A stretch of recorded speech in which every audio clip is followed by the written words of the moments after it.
No one wants to overpay for their home, and buying a home in a competitive market often leads to offers above list price. But how can you both write an offer that positions you to win the deal while also not needlessly overbidding? Well, that's where the purchase price escalation clause comes into play. Using an escalation clause in your offer is the best way to write an aggressive offer while hedging against overpaying. And I'm going to teach you everything you need to know about them right now.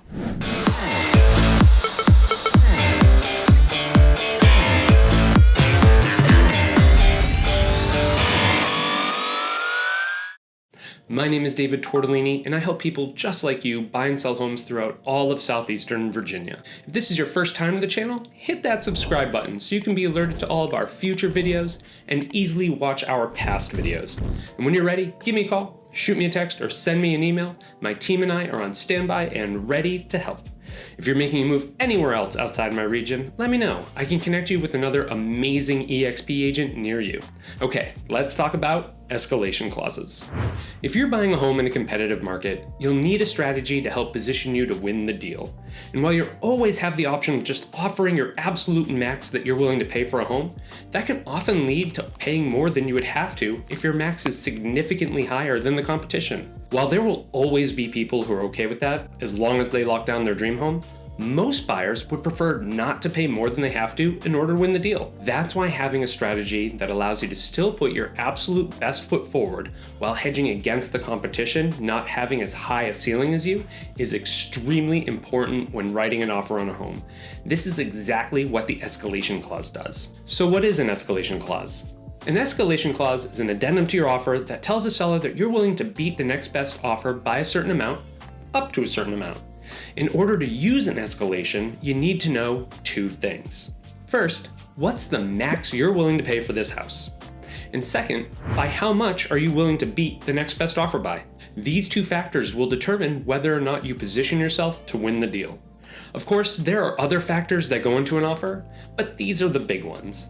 When we use an escalation, it's important to note that generally speaking, we're calculating off the seller net. This can make things a little more complicated if one of the offers is requesting closing cost assistance, but for the sake of this video, we're going to leave closing cost assistance out of it. The easiest way to show you how an escalation clause works is to run through an example of how you might use this. Let's say you're planning to write an offer on a $500,000 home. You know there will be multiple offers, but you absolutely love this house and you're willing to pay up to $550,000 to get it. You're also willing to beat the next best offer by $5,000 up to that amount in order to get it. So you write an offer for $500,000 that includes an escalation clause that outlines the fact that if someone else writes an offer that's $500,000 or higher, then your offer will automatically increase to $5,000 higher than whatever their offer is, as long as it doesn't push your final purchase price over $550,000. So, for example, if someone else writes an offer for $530,000, then your offer automatically goes to $535,000. Assuming other factors are the same, this puts you in a great position to win the deal without having to go to your max price of $550,000 and saves you $15,000 on the principal purchase of your new home. Now, if no one writes a competing offer, then your offer stays at your initial price of $500,000. And if someone writes an offer for over $550,000, then unfortunately your offer will be outbid since yours doesn't go above $550,000. That's why it's very important to make your cap your true cap. Sellers may not give you an opportunity to improve on that number in a competing offer situation. And the last thing you want to have happen is lose out over a few $1,000s because you didn't put your best offer in when you had a chance. In that example, I used $5,000 as the increments we went up by. But this number can be anything you want. It tends to get higher the higher the sales price is. I've seen it as low as $100, though in that case, the seller found that it wasn't enough to influence the deal.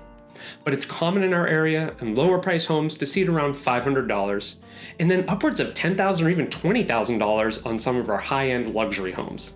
The key is to find an amount that would make a big enough difference to the seller so they pick your offer over the other one.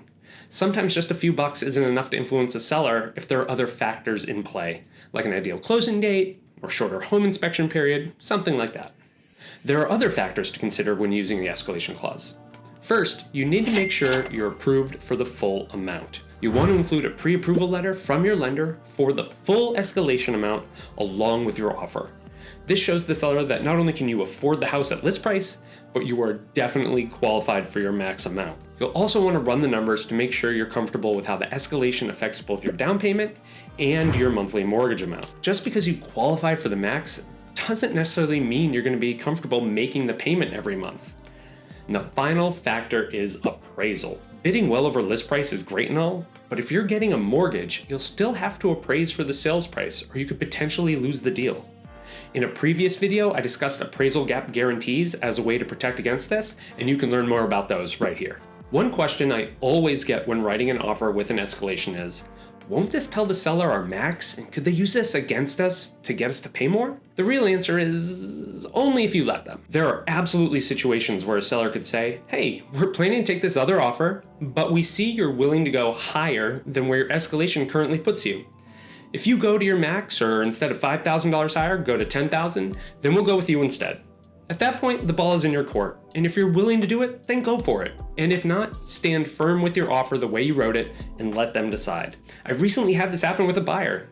The competing offer was all cash, so they said, if you'll go $10,000 higher than them, then it's all yours. She said sure, because it still was below her max, and now she lives in a gorgeous home a block off the beach. The other big question I get is, how do I know they're not lying to us? What if there is no competing offer? Well, the good thing about our purchase contract is that when using an escalation addendum, the listing agent is required to provide the competing offer that shows exactly how the escalation came into play. So we're always going to be able to verify that we aren't being deceived in any way.